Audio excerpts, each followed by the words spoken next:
So, as I said, it's going to be kind of remedial, but just bear with me. All right, so you've met a customer out in the lot. Hopefully when they got here, you asked them if they worked with anybody and they said no. If that's the case, you're going to take them outside and you're going to find them the RV for them and their family and make their dreams come true. Once you've done all that and you've gotten inside, I would suggest a second line of defense, just looking for the customer in the system, just in case. I meet a lot of customers on Saturday who say that they've never been here before. Guess what? They have. They probably met one of you, and now they're with somebody else. So we're just going to do a second line of defense and try and find them in the system again. If you don't, great news, that's your customer now. Aww. Just to clarify, why do we do that? So that you're not working the same customer, right? Well, so the system is not dirty. That too. Because they may have been working with someone else and already have pricing. Yeah, there's just a lot of, I'm only saying that just to, again, one-on-one, right? So, but it's, we don't. We don't want to muddy the system. We don't want to work each other's customers and confuse the customers even more. If they did purchase something from us, Right. A lot of reasons. Yeah. There's a lot of, like, just sometimes it just seems just as easy, it's fine, I'll just create another one and we'll clean it up later. But it could be a lot of data loss. It could be a lot of maybe even things lost in translation. But yeah, this is simple search.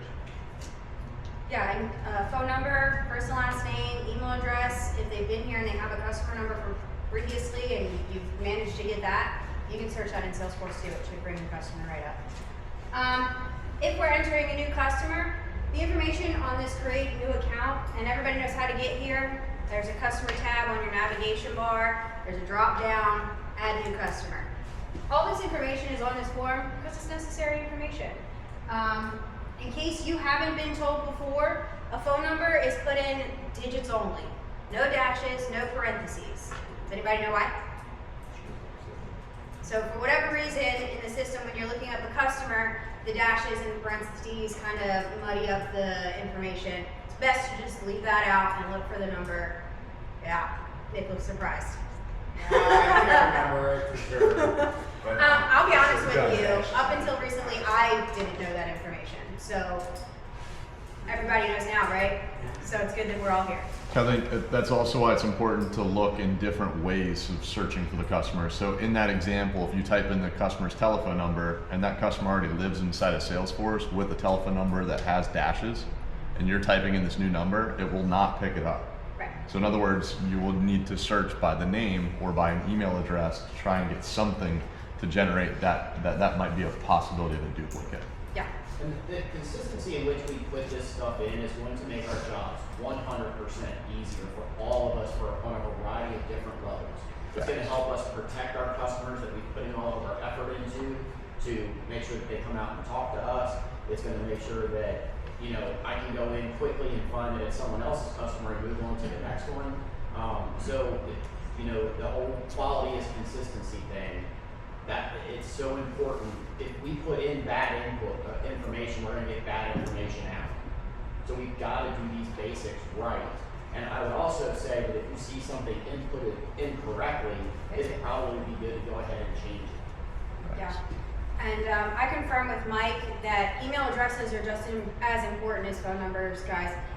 He said last month, in the month of October, was the lowest amount of email capture that he's seen in a while. So keep in mind that when you sell a customer, if their email address isn't in the system, they're not getting a survey after they purchase from you. You can't do any broadcasts because you have to have a text message or a number and an email address. There's follow-up that you guys do, but there's also marketing that Mike does on the back end for sold customers, for unsold customers. This is how they get coupons and newsletters and things like that. So it's just as important to have the email address as the phone number. Like I said, it's on this form for a reason. So just let's get it all in one quick swoop. We want you to ask for the phone number while they're here and then have to call them 3 days later. Hey, by the way, I forgot to get your email address. Just get it all one time. The other thing about the email address is that some of you guys and gals have the email addresses, because I'll see your emails, like, and I get it. Like, so right now, customer comes in a couple minutes from now. You guys go in. You got a name. You got a number, and you put them in the system. And you're like, I'll update the records. I'll get their email. I'll update the records, right? But then you somehow get their email through process of communication, and then you start emailing them back and forth. But then you don't go back in and update this file, which is like not terrible, but like all the features of Salesforce where it syncs with your Outlook. And you guys get a lot of information from those emails, right? You're in the customer opportunity file, and all of a sudden you're opening it up and you're seeing like, oh, what did Sherry send this customer? You know what? Oh, Sherry gave him a price quote. Oh, Sherry's got him looking at this Montana. Like, and you can kind of see notes as you're but none of that's going to sync if you don't put their email in. And that's all. Once the email's in there, it all syncs back up. Yeah. So it's just, and it's kind of silly. Like, I think what's weird. A couple of months ago, we were talking about emails, and it was kind of interesting because Katie told me we had this report. You guys remember Mr. Phil's report where he would send us like a monthly, like, you stink, you don't get, you're missing, you're one of the worst salespeople here, capturing emails, right? You send it like, and then I went to Katie and I was just like, hey, we need some help trying to figure this out. And she's like, Gary, almost 100% of the emails are actually captured at the time of delivery. So these are sales, I'm sorry. So referring to sales, she says we can't even, like, we can't finish the paperwork and register the new delivery on our end if we don't put an email address in there. There's no way to register it. So she says the finance team captures the email address of all those customers.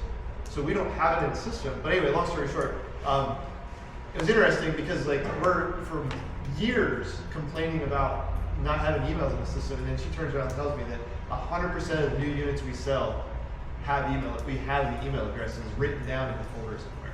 So it means everybody has it. Yeah. Is what I guess is what I'm getting to. They're all That's you. Just to make a small side point, when you guys bring me a bill of sale, that is one of the areas that I do check. It explicitly says on our brand new bill of sale, customer's email. So that's an area that I will turn you away to say, hey, go get that shit fixed before you bring that back to me. That way it ensures quality up front, and the rest of the team doesn't need to pick up the pieces that we were responsible for doing. So just be prepared for that. Good? On a rare occasion that someone refuses an email, what do we do? Make one up. They're gonna get it. They're gonna get it in finance. It's 100%. I'm telling you. Just tell them they'll get some coupons later. Don't you want to save some money in our parts store? Or maybe later when you decide that you do want to buy an RV, maybe you'll get a coupon or something.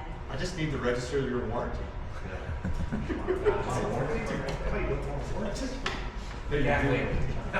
Yo, It's only, in my experience, the primary email that's linking with Outlook. it has to say email. It can't be in the work email. Right, that's what I'm saying. So if you have another one for like the wife or somebody else in that relationship and you add that in there, it's not captured. It's only going to they'll sync with reply the back one to you, email so address. Yeah. I guess it's make sure it's the primary one you send it to. Yeah. Good info. Okay.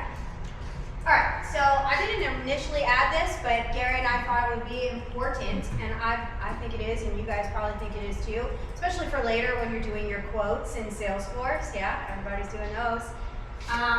There's some extra information on the customer profile, address, location, and tax code probably being some of the most important.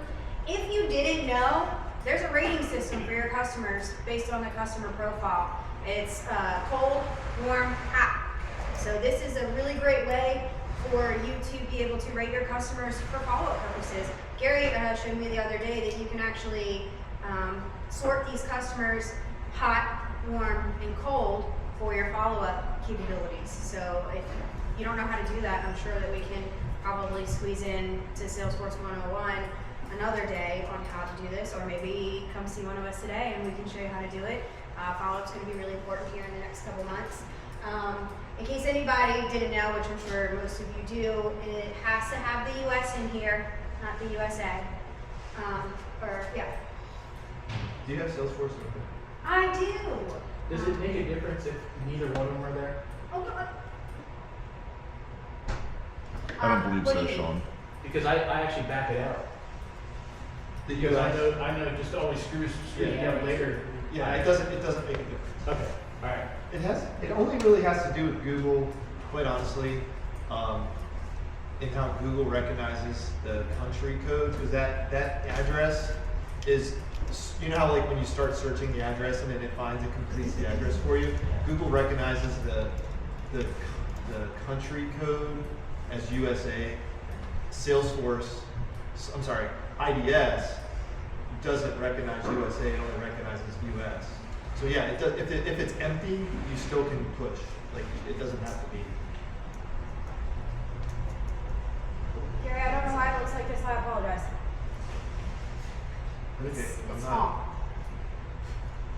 not. What did you want me to open a customer?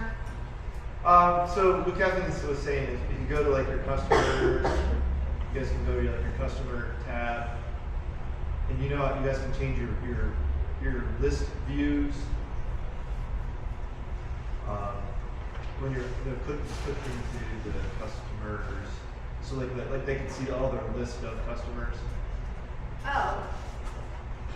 I don't know what you mean. Just click on customers. There you go. You guys know you can change those views right there. Yes. There's a drop down there for hot customers. Just to the right of it, that little drop down there.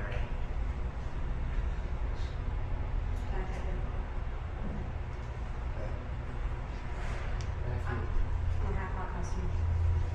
So make sure they do. You go right now. Put that little arrow in. Sorry, it's so small. Yeah, put that. And then Oh. Well, this must be just tailored to you, Kathleen. yeah, maybe I don't have hot customers. Here, it might be All my Salesforce 102, all my man. customers are hot customers. Anyway, it's easy to fix. If you don't have it, you can get it. But anyway, you should be able to sort. And if you guys are using the rating, which some of you, I probably never even do that. But like to me, like I want to see the people I'm going to close in the next 30 days. I want a quick view of like who those people are, like who are my hot customers, and that's the fastest way to do it.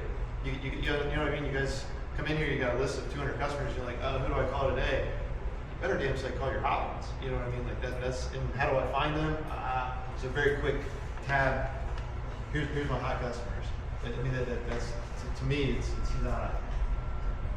You should be touching them every single day. You can see that off your task screen as well. The priority.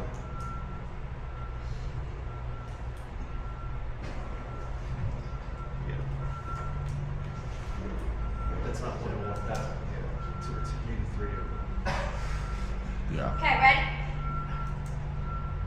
And the tax code should be MDB. Thank you. So all that's taken care of, and it's time to create an opportunity based off your customer profile. When you were putting in the customer's information on that first sheet, there's a little tiny section down in the corner that says, do you want to create an opportunity, yes or no? You're going to click it, yes or no, and that's going to take you. Oh, I guess we could take some time to talk about opportunities. I don't want to get too deep into it because there are a lot of different scenarios. Obviously, you know, fresh ups, sales calls, stuff like that. But in this scenario, it's a fresh up. If you have a customer that's been here before, worked with somebody else, and maybe they're on delivery or they're with other customers, what is your obligation as the fellow sales rep to get this into the system? In what way are you supposed to do that? You're into their Yeah. well, then you're going into their opportunity, you're not creating a new opportunity, and you're adding notes to what Perfect. Love that. Send the chatter. Everybody knows how to do a chatter. We can add that into another Salesforce day. We can go over it again. All right. So you've got an opportunity, and now it's time to log your up. I would say be as detailed as possible in your notes on your up. It's only going to help you in the future. When you go to do your follow-up, when you need information to schedule your delivery, any specifics, their dog's name, their cat's name, their kid's names, their wife's name, anything that you can gather as far as the RV that they're interested in, their trade, where they're going, all that information. It never fails that there's just an up with no notes on it. So just get that in there. It's only going to help you guys, and it helps management when they're looking at it later, things like that. So before you move on, Kathleen, I know it sounds very remedial, but like long term in the future, I'd love to figure out a way to make logging it up a certain like framework as to how to do so. Meaning like we all kind of just like throw up, you know, our journal ideas into a quick little dialogue, and that's great. But like, let's not forget about all the things that we talk about in our sales training and sales processes, meaning, you know, covering the who, the what, the why, the how, the things that are important to these folks. Because frankly, a lot of times that situation doesn't really change. I don't know about you, but I cancel opportunities every single day from salesperson didn't follow up. And typically that scenario that somebody may have input 4 months ago is pretty much the exact same. So it would be really helpful to have the who, the what, the when, the where, the why, the how, all inside of those notes. And that's probably the most important detailed thing to do. After that, your follow-up can get really, really easy. But if you're gonna do anything, like that is the most important detailed area to do it. Yeah, It just sets the stage for strong follow-up for the future. And But we you can talked add about value. it in the past, and Dan's mentioned it for sure. I remember not too long ago about just making those follow-ups impactful by having that personalized information. It's just going to make your customer feel better about the time that they spent with you and trust you more as you start to reach out to them and ask them about how their mom's doing and stuff like that. Just to add, I don't think, to make the point clear, what we don't want to see is Jason came in with daughters, had interest in 2,500 Imagine. A lot deeper than that. That doesn't tell you anything. It just tells you about a person and the product that they had interest in. It doesn't tell you who they are, what's important to them, why it's important to them, all of those details. Those little details is what gives you the ability to do long-term value-generated follow-up. Otherwise, that other form is just a transactional situation, and that's not what we're about here.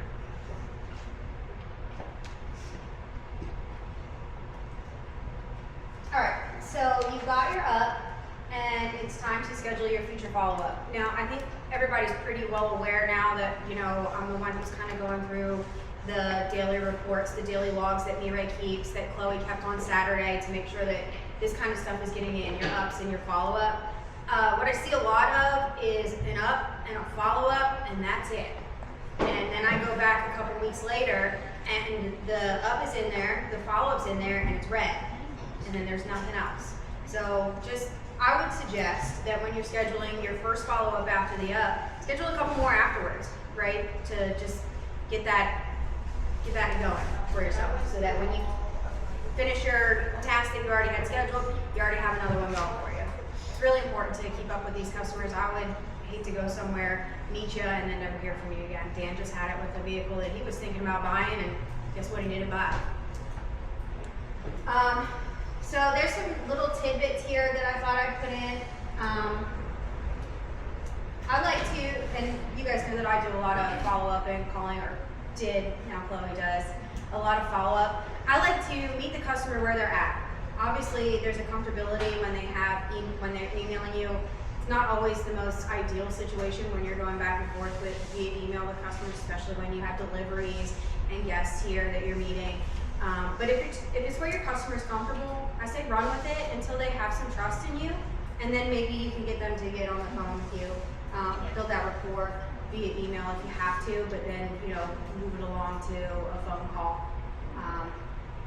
There's video text, there's emails, there's calls, all of this to re-engage between a 4 to 6 weeks period is what I usually do. And then Justin's got some great follow-up for like 30 days, 45 days, 90 days. And then that's where the email that you got comes into play too, with some of Mike's marketing emails that he sends out too. Any questions? What I've been seeing a lot more of too is the same day text that you're sending out to your customers after they leave here. Huge. I think it's a really great look for all of you to get on board with that. Even if your customer was here at 6:30, 7 o'clock at night and you're ready to go and you just want to get out the door and get home, I would say send this text out that just says, thank you for coming. I hope that you got all the information that you needed. If you didn't, I'm here for you. Text me tomorrow, text me 2 days from now. I'd love to hear more about what you guys are looking for, what we can do to get you that perfect RV. I think this is a really great tool. I think you guys should get more involved with sending that. We used to call it a tail light call, like tail lights by, and then they get a text from you. If you wanted to connect, you can always schedule, or you can type it and schedule it to go out for whatever reason you didn't want to go right away. You can have to go next morning or Yeah. a lot later or whatever. Absolutely, and I would be happy to show you how. If that's something you'd like to do, I'd be more than happy to walk you through it. I did want to go over one more thing while I've got you guys here, and that's going to be the log from Saturday. Did I lose the screen? Kathleen, I'll fill in while you're doing that. But So when we create a brand new opportunity, does anybody remember in the bottom right corner it talks about close date? Okay, so I know this is more like Salesforce 102, but I just wanted to make a point. When we created that, it's automatically putting your close date out 30 days. So in the future, you're gonna have a long laundry list of customers that you're following up with. Something that really helped me is having a general understanding and idea as to hypothetically, when would this person want to take ownership of something? Because I don't want to just aimlessly follow up and hope that they're going to fall in and buy something. I want an end goal in mind that I'm working towards. So like hypothetically, if all the stars were to align, Kathleen, when would you guys hope to take ownership of something by? Well, we hope it would be by springtime. Well, boom, now I set my close date out for that springtime time frame, and now I have an end goal kind of in mind that I'm working towards, versus it being just this open, like, I don't know, whenever kind of thing. Does that make sense? yeah. So be cognizant of that close date. And in the process of that close date, and I'm not right until springtime, you're still following up, right? Absolutely. So are you scheduling follow-up for the Correct. next few months? Yeah, it helps me just to know when they hope to buy something by, so then I can kind of triage and figure out who's more serious, who wants something sooner rather than later. And if this guy told me, he's 2 years out, well, that's probably not going to be a priority of mine. You can also rate it as a cold customer. Correct. So to kind of tie into everything that we just talked about, this is the upload that Chloe did on Saturday. I'm kind of glad it's small so that maybe not all of you can see what your fellow coworkers are doing. But Chloe did a good job. thank you, Chloe. Great job, You did a Chloe. really good job. That was almost, I think it was all but completely filled in, with maybe the exception of like one. That's good. So to tie into what we just talked about, anything in red and yellow means you don't have, it's not in the system at all, is red. Anything that's yellow, there's no up, and anything that's yellow, there's no future follow-up, or both. So while this meeting seemed remedial, somebody's not doing it, right? So just take some time to focus on getting your customers in the system, getting some follow-up logs, not just for today or tomorrow, but for the next couple weeks, so that it doesn't fall to the wayside.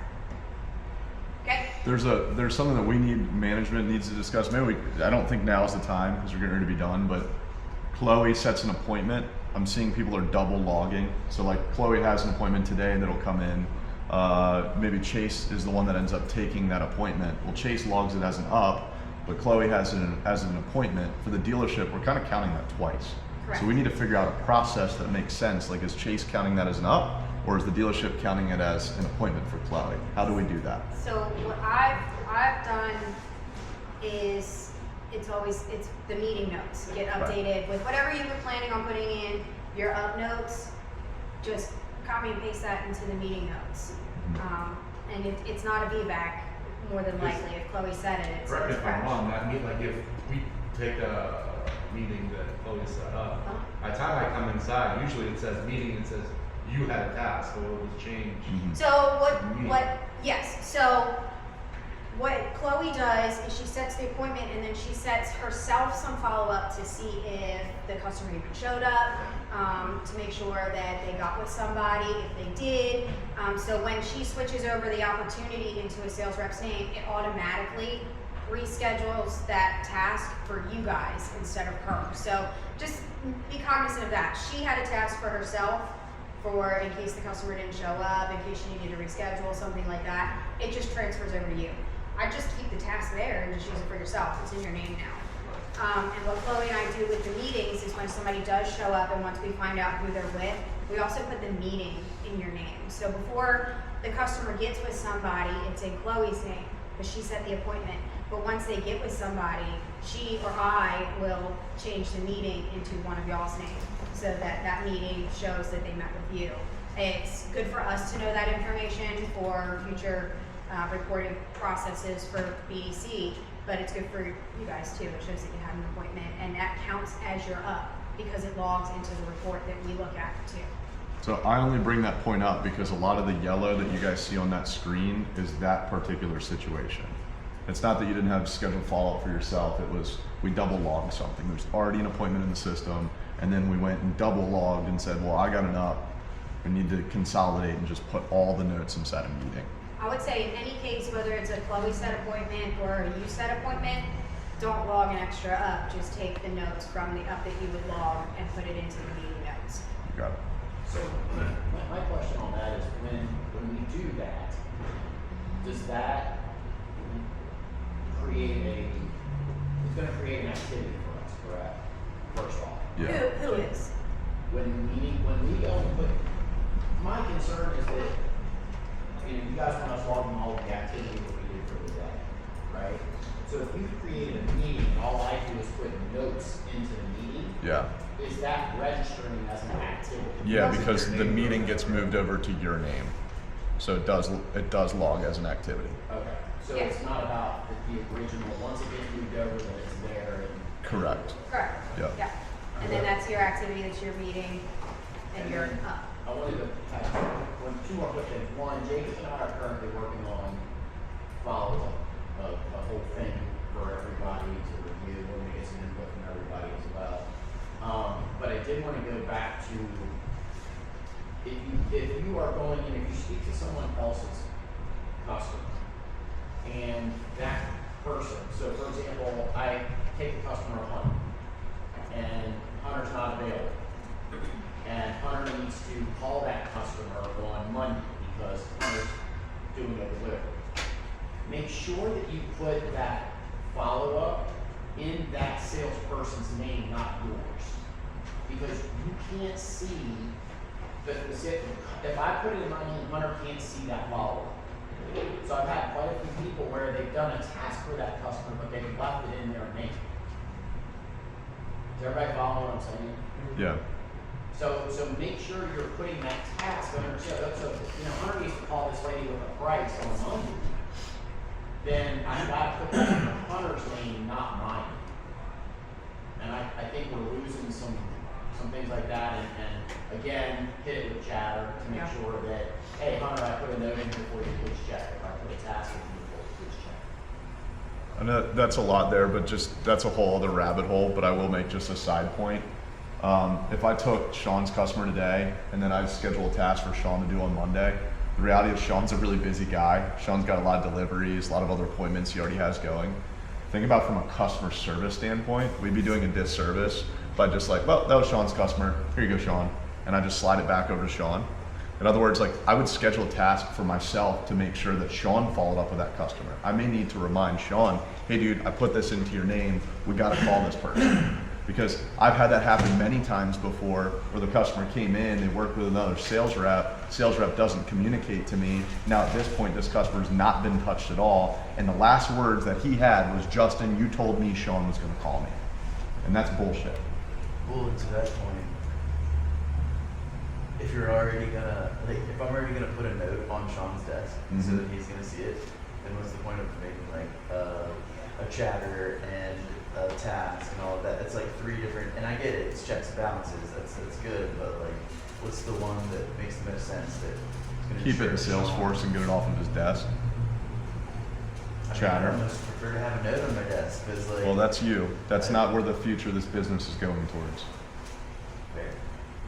And I think like to kind of build off of that, like the one thing that continues, so why do we even give a shit of what the yellow is? Like for the red is just like you should almost be terminated in my opinion, but the yellow is like a concern area, right? Like if you're not logging your shit and you're just wasting customers, like that's one story.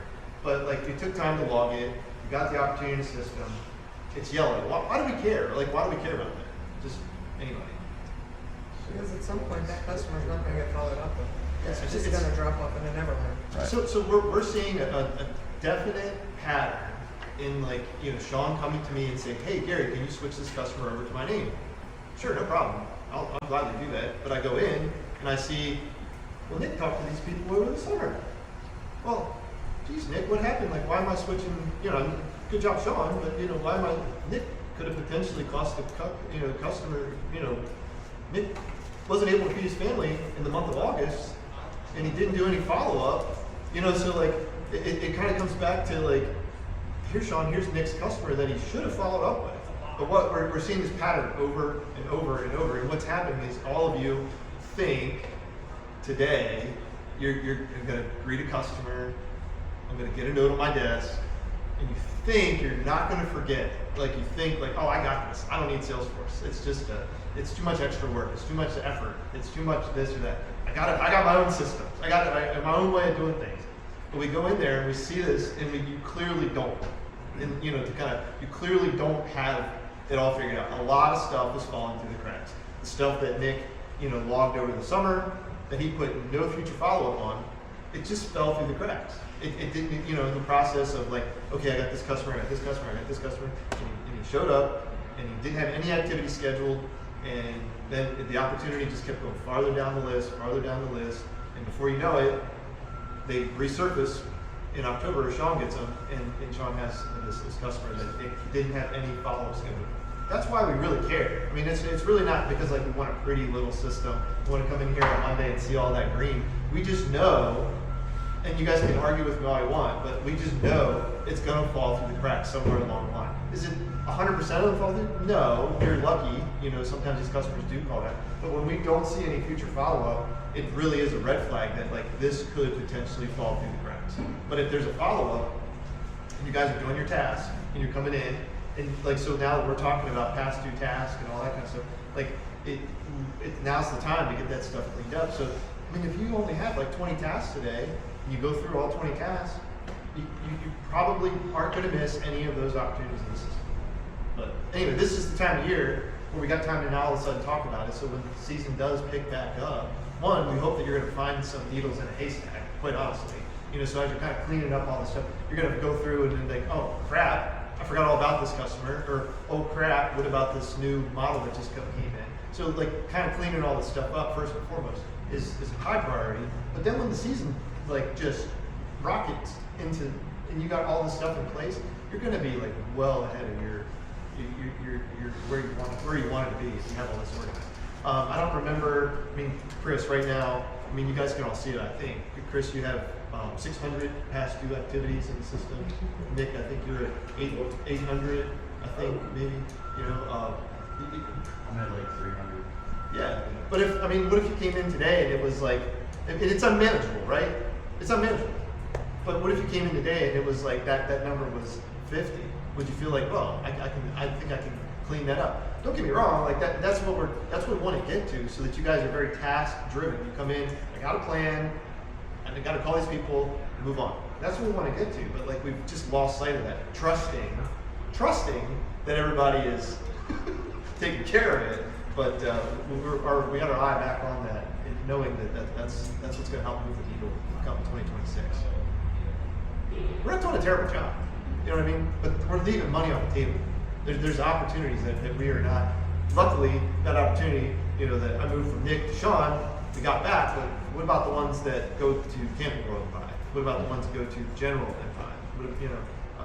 Those are the ones that really get frustrating. Those of you that weren't here Tuesday, we found out about the customer. The same thing. No future follow-up. Nobody's touching it. Customer bought a Beckleys somewhere else.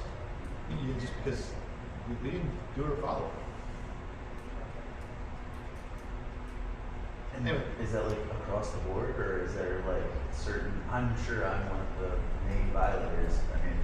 But is it across the board? Is it like systemic, or is that even any of my business? Probably not. But I'm asking because we're all gathered. Like everybody's past due activities, you mean? Yeah. Yeah. No, that's bullshit. It's not. There's several people inside of the room that are 100% caught up with their activities. They don't have anything hardly overdue, and those people are at the top of the leaderboard. So it's not some unfathomable thing. It's just, to your point, we get pulled in a million different directions, and follow-up seems to just not be a focus and a priority. That's the problem. So it's not like some big cultural issue. There's people in the room that can demonstrate that what we're pushing for, it absolutely is a functional system that works.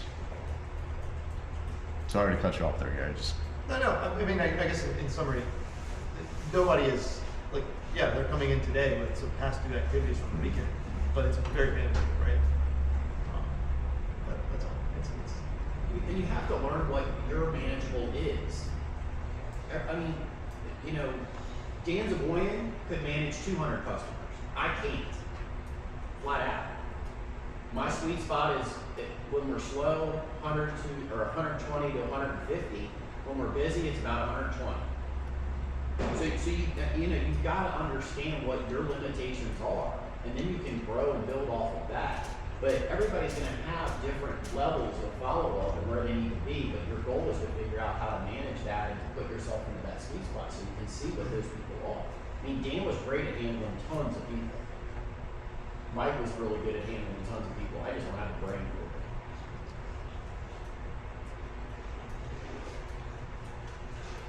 To kind of, like, you really, and I really don't know what the number is. To Greg's point, you're 100% correct. Everybody's different. But I mean, when I was, and I've shared this with you before, like when I was in the car business, it was 100. It was you were to have 100 customers in your book of business, like open opportunities, let's call it, right? And like if you got over 100, it was a red flag to management, like hey, this guy is not doing his job, like he's losing opportunities, right? So it was always trying to get it down below 100. But now for somebody who focused a little more on internet, that was a little bigger. That book of business, like what Greg would say, like hey, was they could manage a little more because they could do things digitally. They could communicate with more people, and they were willing to hold on to things a little longer. So like I think our buying window, if I had to guess, because we deal with a customer with a much larger buying window. You guys know what I mean, right? Like these people that come in here and you met them on Saturday and they're like, hey, we're not gonna do anything till the spring. Like in the car business, we're not gonna do anything till Friday. You know what I mean? Like that, it's different, right? You got like a 3-day window of opportunity to kind of, so like when you're trying to deal with like a lot of people that you got to close really quick, that book of business needs to be a little tighter, a little smaller because you're gonna turn it faster. But like in our window, I think it's about 150.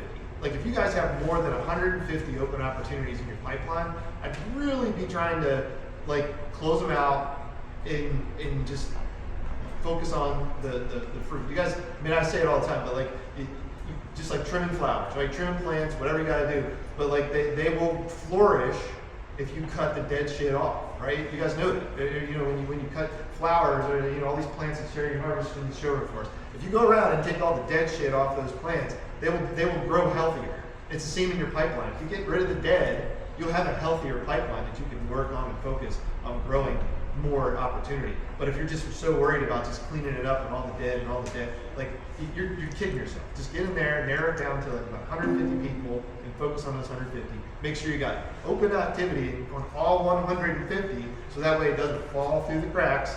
And then you come in every day and you're just focused on, gotta get my activities done, and it's gonna, let the system do the hard work for you. You don't have to do the thinking.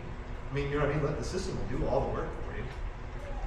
Just come in today, here's the people I gotta call, done. Let me go find some ups, you know?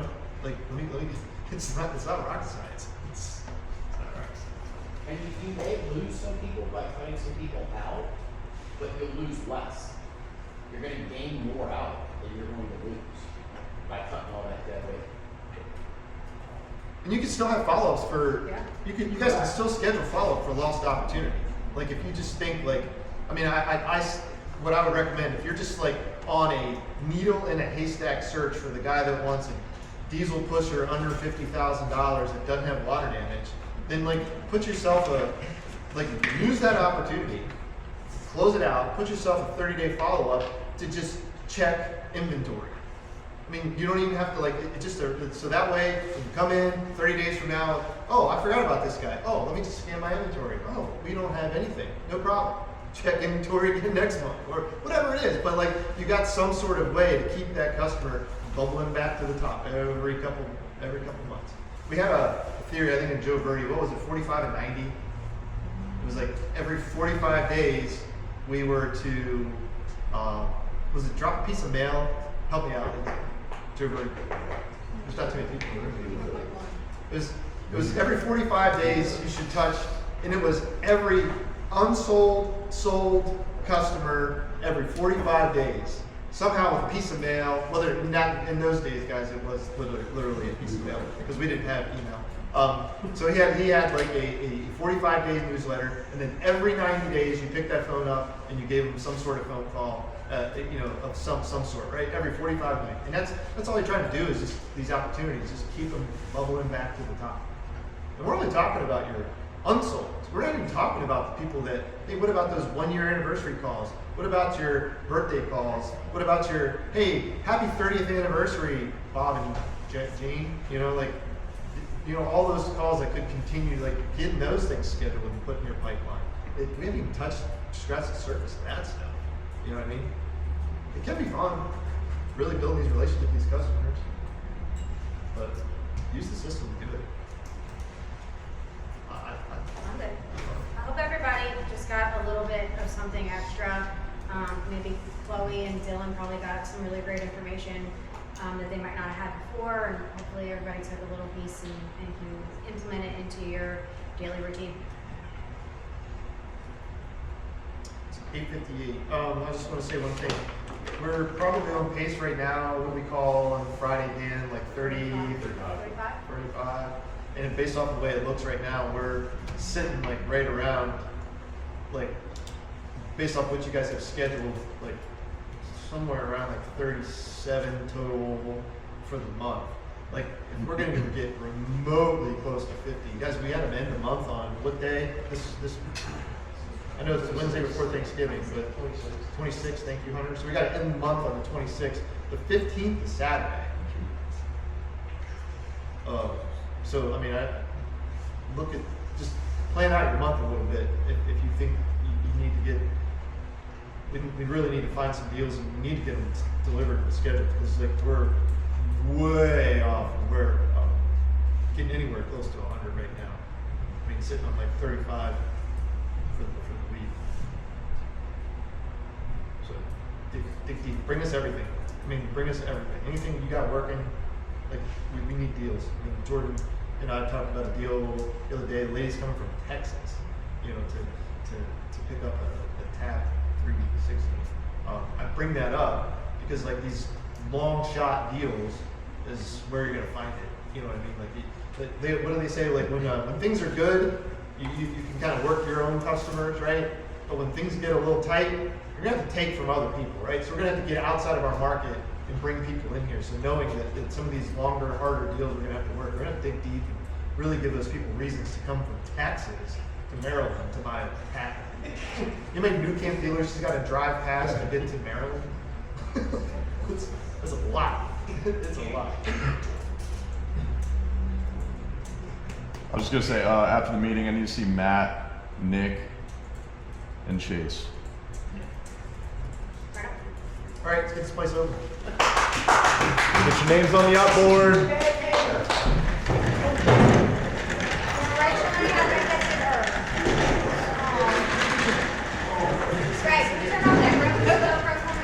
Just like if they're not back in the office. Oh, I have a.